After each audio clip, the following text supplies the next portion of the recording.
My dear students, have a nice time. I believe you are quite well and energetic. Today we will study about electricity. Multiple choice question. Question first. Which of the following represent voltage?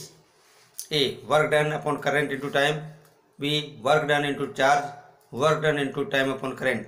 Work done into charge into time. So here answer A. Work done current into time. Work done upon current into time.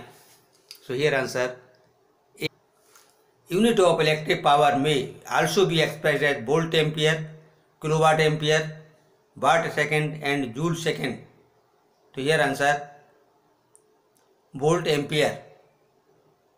तो ये जो वाट होता है तो वाट जो है volt ampere, वाट express किया जाता है volt ampere. Electric power watt में और वाट जो होता है वो volt ampere. So here answer A volt ampere. Question 3. The unit of electric energy watt hour, ohm metre and none of the. तो इलेक्ट्रिक एनर्जी की यूनिट जो है वाट आवर. क्या यूनिट है? Watt hour. Here answer B watt hour. Question 4. The unit of EMF of cell is dyne volt ampere joule. तो here answer B volt. जो cell की जो है यूनिट होती है वो ईएमएफ की volt. Here answer B. Question 5. Kilowatt hour is the unit of power, impulse, energy and force. तो here answer C energy. Kilowatt hour जो है ये कोई एनर्जी, इलेक्ट्रिक एनर्जी की कॉमर्शियल यूनिट है. So answer C energy. Question 6. The commercial unit of electric energy is watt second, kilowatt hour, none of the. तो here answer C kilowatt hour. इसको unit भी कहते हैं. तो किलोवाट आवर ये commercial unit है of energy. 1 kilowatt hour is equal to 3.6 into 10 power 6 joule, 3.6 into 10 power 5 joule, 3.6 into 10 power 3 joule, 3.6 into 10 power 2 joule. तो here answer A 3.6 into 10 power 6 joule. Here answer A 3.6 into 10 power 6 joule. Question 8. Materials which allow larger current to flow through them are called insulator, semiconductor, conductors and alloys. तो here answer C conductor. Conductor जो है अपने में से current को flow होने देते हैं. Question 9. Conventionally the direction of the current is taken as the direction of flow negative charge, the direction of flow of atoms, the direction of flow molecules, the direction of flow of positive charge. तो positive charge के direction में जो है ये current का direction दिया जाता है. तो answer D. Question 10. The unit of specific resistance, specific resistance इसको रेजिस्टिविटी भी कहा जाता है, is ohm per metre, ohm metre and none of this. तो here answer C ohm metre. Resistivity unit जो है वो ओम मीटर है. तो इस प्रकार से इसमें जो है ये चार्ज, करंट और करंट की measurement and resistance, resistivity, potential difference, इसके बारे में जो इसका अध्ययन करेंगे. Question 11. The slope of voltage V versus current I is called. इसमें जो है ओम्स लॉ के अनुसार इस प्रकार से आज फिगर है. इसमें क्या होता है? Resistance, conductance, conductivity and resistivity. तो here answer resistance. Question 12. The variable resistance is called. जो परिवर्तन होने वाला है वेरिएबल रेजिस्टेंस होता है उसे क्या कहते हैं? Registers, open switch, rheostat, none of the. तो here answer C rheostat. Answer C rheostat होता है variable resistance. Question 13. The SI unit of resistance is. Resistance की एसआई यूनिट क्या है? Ohm metre, ohm per metre, ohm and none of this. Here answer C ohm. Resistance की SI unit ohm है. Question 14. An electric iron draws a current 4 ampere when connected to A 220 volt means its resistance must be 1000 ohm, 44 ohm, 55 ohm, none of this V equal to I R. इसे निकालेंगे तो answer C 55 ohm. Answer C 55 ohm. Question 15, the element used almost exclusively 4 filaments of incandescent lamps, gold, copper, silver and tungsten. तो tungsten जिसकी resistivity होती है, तो tungsten का use जो है किया जाता है। तो answer D tungsten. Question 16, the heating element of N electric iron is made up of. तो हीटिंग एलिमेंट किसका बना होता है? Aluminium, iron, nichrome and copper. तो हियर आंसर सी नाइक्रोम, जिसकी रेजिस्टिविटी अधिक होती है, तो इसलिए नाइक्रोम जो है वो इलेक्ट्रिक आयरन के लिए एलिमेंट बनाया जाता है। Here answer C nichrome. तो देखिए यहाँ पर जो है चार्ज, स्टैटिक चार्ज होता है, current, electricity, positive charge, negative charge, इसके आधार पर जो है एमसीक्यूज बनाए जाएंगे। करंट है, करंट की इसकी ऐसा यूनिट क्या है, फॉर्मूला क्या है, ओम्स लॉ, ये रेजिस्टेंस के लिए है, रेजिस्टर्स डिपेंड्स किस पर, रेजिस्टिविटी किस पर डिपेंड करती है, रेजिस्टेंस किस किस चीज़ पर डिपेंड्स करता है, और series combination of resistance and parallel combination of resistors, voltage, इसी पर आधारित जो है क्वेश्चंस बनाए जाएंगे और इनको अच्छी प्रकार से लर्न कर लेंगे। Question 17, the electrical resistance of insulator is low, high, zero, infinitely high. तो जो इलेक्ट्रिक रेजिस्टेंस होता है इंसुलेटर का वो काफ़ी होता है। रेजिस्टेंस मीन्स रुकावट, प्रतिरोध करना, तो इसको जो है काफ़ी हाई होता है, इसलिए वो इंसुलेटर होते हैं। Question 18, 3 resistor 1 ohm, 2 ohm and 3 ohm are connected in parallel. The combination combined resistance of the 3 resistance should be greater than 3 ohm, less than 1 ohm, equal to 2 ohm and between 1 ohm और 3 ohm। तो here answer B, less than 1 ohm। तो parallel combination करेंगे 1/1 plus 1/2 plus 1/3 और इसको जो है फिर add कर देंगे, तो देखेंगे कि less than 1 ohm। 19, coulomb is the SI unit of. देखिए एसआई यूनिट कूलाम किसकी है?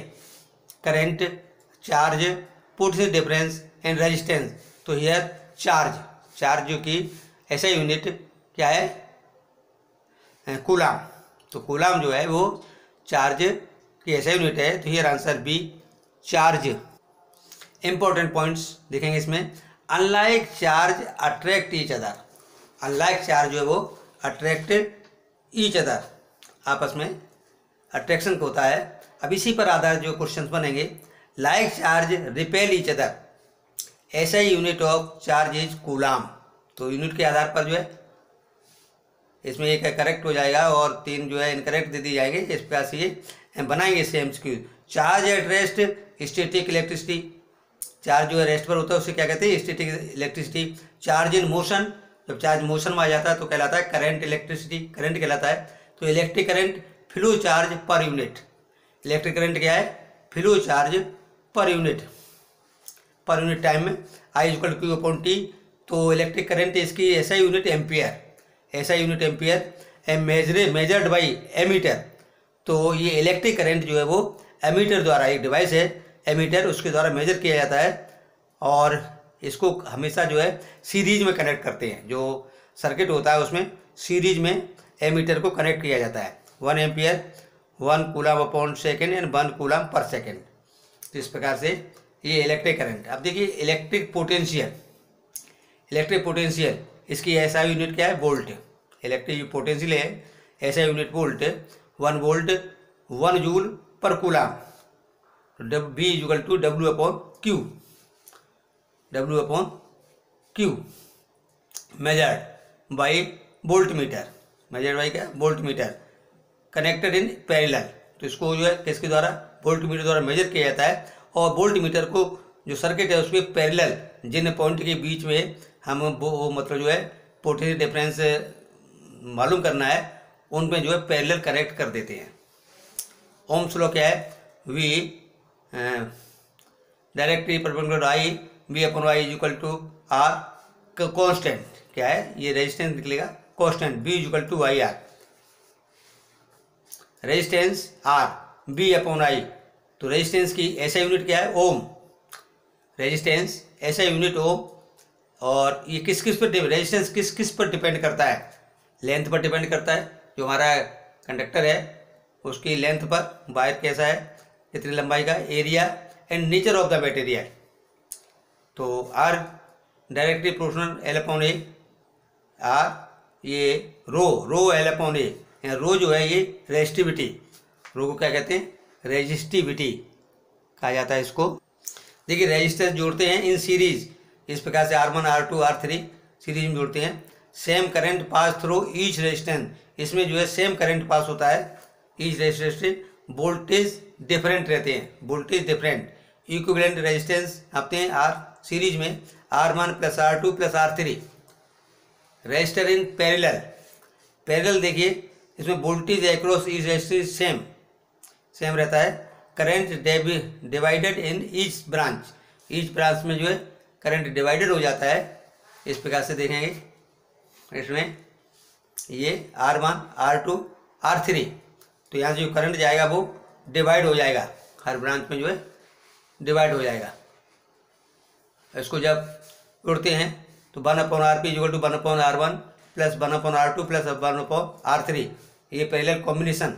रेजिस्टिविटी को स्पेसिफिक रेजिस्टेंस भी कहा जाता है।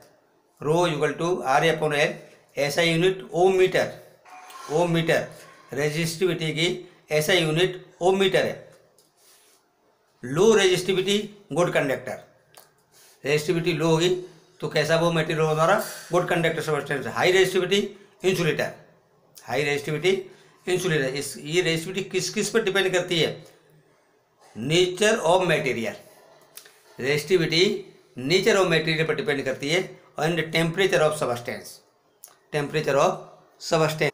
तो इस प्रकार से बहुत सारे क्वेश्चन जो है इस पर बन सकते हैं, और चैप्टर की रीडिंग करेंगे तो काफ़ी कुछ जो है समझ में आ जाएगा। We intelligent. Heating effect of electric current H equal to I square RT, this is known as Joule's law of heating. इसको जूल्स लॉ ऑफ हीटिंग कहते हैं। जो हीट प्रोड्यूस होती है वो करंट के square into resistance into time, जो directly proportional है। I square RT, this is known as Joule's law of heating. Electric power, what do you know about electric power, इसको P equal to VI, P equal to I square R equal to V square upon R। इसकी इलेक्ट्रिक पावर की ऐसा unit जो है W है, watt. 1 watt is equal to 1 joule per second, 1 watt ampere. 1 kilo watt is equal to 10 power 3 watt, मतलब 1000 watt. Electrical energy, जो इलेक्ट्रिक एनर्जी होती है, यूनिट वाट आवर, कितने टाइम में जो है कितने वाट जो यूज होता है, तो watt hour. Commercial unit kilo watt hour, commercial unit जो होता है वो किलो वाट आवर है, kWh। तो 1 kilo watt hour is equal to 3.6 into 10 power 6 joule. Learn कर लेंगे ये 3.6 into 10 power 6 joule. 1 kilo watt hour is commonly known as unit. 1 kilo watt hour को इसको यूनिट कहते हैं। घरों में जो मतलब जो है मीटर लगे होते हैं उसमें यूनिट में जो आता है, इतने यूनिट मतलब जो है 200 यूनिट खर्च हुई या 250 यूनिट खर्च हुआ, तो वो किलो वाट आवर होता है। 1 किलो वाट आवर, तो ये 1 यूनिट कहा जाता है। ठीक है, तो इससे जो है वीडियो देखने से काफ़ी कुछ समझ में आया होगा। तो इसी प्रकार से और भी चैप्टर की वीडियो जो बनेंगे, थ्योरेटिकल भी और MCQs। तो my dear students, to get recent videos of science please subscribe, like, share. Best of luck.